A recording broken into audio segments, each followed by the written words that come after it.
दोस्तों, इस कहानी की शुरुआत होती है एक बिजनेसमैन से जो अपने बिजनेस को लेकर काफी चिंता किया करता था कि क्या होगा आगे आने वाले कल में और कैसे काम आगे बढ़ेगा और उनके इस व्यवसाय को उनका बच्चा संभाल पाएगा या नहीं। दोस्तों, एक दिन इस बिजनेसमैन को दिल का दौरा पड़ जाता है और इसके चलते उनको हॉस्पिटल में भर्ती किया जाता है। जैसे ही ये खबर उनके बेटे को पता चलती है, उनका बेटा दौड़ करके हॉस्पिटल में पहुंचता है।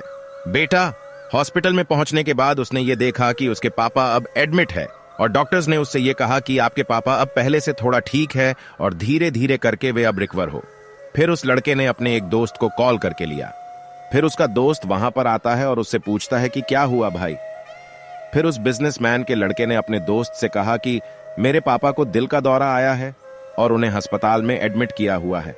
इसके बाद उस बिजनेसमैन का लड़का अपने दोस्त से कहता है कि चल ना, जरा बाहर चल के आ जाते हैं, बहुत देर हो गई है इधर।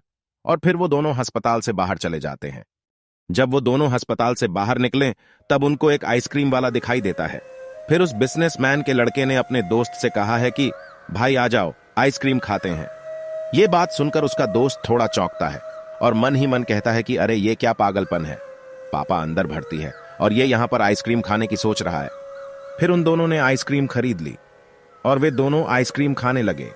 लेकिन उसका जो दोस्त था ना, उससे ये रहा नहीं गया और उसने अपने दोस्त से पूछ लिया कि भाई टी नहीं आ रहा है कि तुम्हारे बिजनेस का आगे क्या, तुम्हारे पापा की तबीयत भी ठीक नहीं है और नी यहां आइसक्रीम खा रहा है।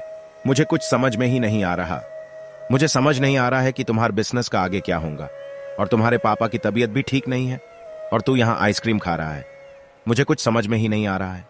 फिर ये जो बिजनेसमैन का लड़का था ना, और उसने जो बात कही उसे आप ध्यान से पढ़िएगा। उसने अपने मित्र से कहा कि मुझे यह मालूम है कि तू ये सोच रहा होगा कि मेरे पापा एडमिट है, यहां पर आइसक्रीम चल रही है, मजे चल रहे हैं, पर ऐसा कुछ नहीं है। मैं भगवान श्री कृष्ण का बहुत बड़ा भक्त हूं और उनकी दो बातें हमेशा अपनी जिंदगी में याद रखता हूं।